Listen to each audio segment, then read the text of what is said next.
Tonight you will lock your door before you sleep. You won't think about it. Your hand will just do it.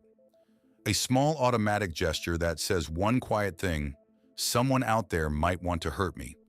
But the real reason you do that is far stranger than fear of a burglar. That instinct is at least 430,000 years old.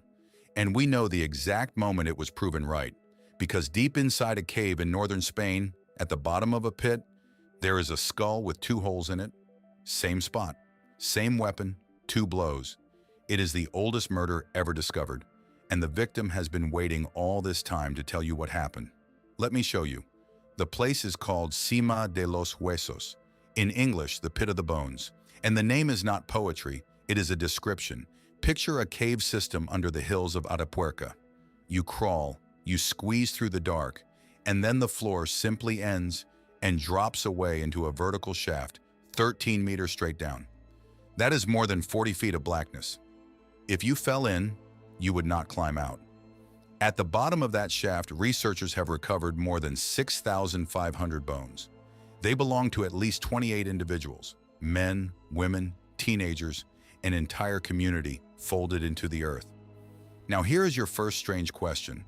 How did 28 people end up at the bottom of a pit that has no other purpose, no water, no shelter, no reason to be there at all? They did not fall in by accident. The bones don't show it. And the answer to that question is going to change how you see your own species. But hold on to it. Because first, we have to meet the one who was killed. The scientists gave him a number: Cranium 17. He did not arrive in one piece.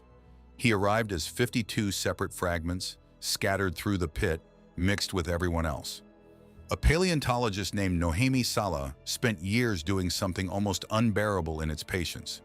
She rebuilt him, fragment by fragment, like the world's most morbid puzzle, where the finished picture is a face. And when the face was finally whole, she saw them, 2 holes, above the left eye, right where your own eyebrow is right now. Touch that spot. Feel the bone under your fingertip. That is exactly where it happened to him. Now, a single hole in an old skull means nothing on its own. People fall, rocks drop. 400,000 years is a long time for an accident. Sala knew that, so she and her colleague Juan Luis Arsuaga, the director of the whole excavation, asked the only question that mattered. Could this have been an accident? And the bone answered no. Here is why. There were 2 fractures, not one, both the same shape, both the same size, sitting almost on top of each other.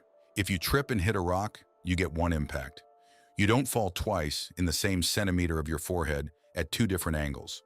2 blows, same object, delivered by something or someone standing right in front of him, face to face. And it gets worse, because the direction of those wounds tells you the victim wasn't running away. He wasn't struck from behind, fleeing. He was looking at whoever did it. The last thing Cranium 17 ever saw was the face of the one who killed him. The team published this in 2015. The title of the paper is cold and clinical: Lethal Interpersonal Violence in the Middle Pleistocene. Strip away the science and it says something simple. This is the first murder we can prove. Not a hunting wound, not an animal, a killing, intentional, personal. But here's the part that stops you. These were not modern humans. Cranium 17 was not one of us. Not exactly. He belonged to a species called Homo heidelbergensis, the ancestors of the Neanderthals, walking the earth hundreds of thousands of years before you existed. He had a brain, a face, a family, and he was murdered before our kind had even fully appeared. So the ugliest thing you think of as human, the willingness to kill your own kind on purpose, was already here. It was waiting for us. It is older than us. Now come back to that first question, the 28 bodies, because this is where the story turns, and turns hard. Remember, the pit is 13 meters down a black shaft. Cranium 17 did not walk down there. Nobody could. Which means after he was killed, someone carried his body through the cave, in the dark, to the edge of that drop, and let him go. And they did it 28 times, over and over, across generations. For decades, scientists argued about why. Was it a garbage pit? No. There are no animal bones mixed in, no stone tools scattered like trash, none of the mess you'd expect from a dump. Did predators drag them there? No. The bones barely show any carnivore bite marks at all. Arsuaga put it plainly. He said the bodies were deliberately deposited in that shaft. And then he said the sentence that gives you chills. He called it the earliest evidence we possess of mortuary behavior in any human ancestor. Read that again. Mortuary behavior, meaning they were doing something with their dead. 400,000 years ago, a creature that was not yet human looked at a dead body and did not simply walk away. They carried it. They chose a place. They gave it to the deep. That is the beginning of the funeral. That is the first flicker of the idea that a person is more than meat. That when someone is gone, you owe them something. And there is one more object in that pit. Just one tool. A single hand axe carved from beautiful red quartzite, a stone they had to travel to find. The archaeologists nicknamed it Excalibur. It has no cut marks, no wear, no sign it was ever used to butcher or scrape.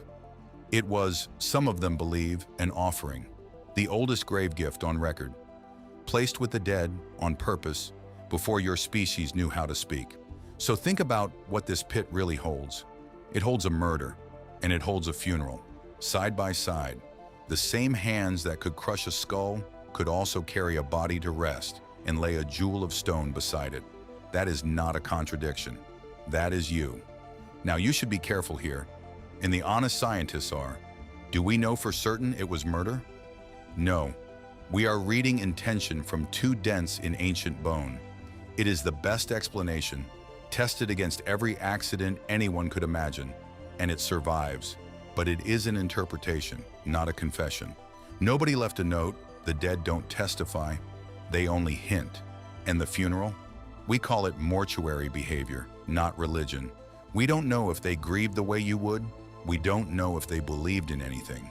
We only know they did not treat their dead like nothing. And for a creature that old, that is already astonishing. But strip all of it down, and one fact remains, and it does not move. Someone stood in front of Cranium 17, 430,000 years ago, and hit him twice, in the same spot above the eye, meaning to end him. And afterward, someone, maybe even the same people, carried him into the dark and gave him to the earth with the others.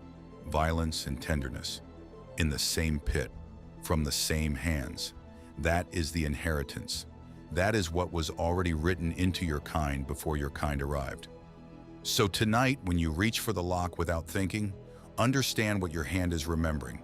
It is not paranoia. It is not weakness. It is 400,000 years of knowing that the most dangerous animal you will ever meet has your same face. And here's the strange comfort in it. That same ancestor, the one who could kill, was also the first to refuse to abandon the dead. The first to say, in the only way he could, that a life mattered even after it ended.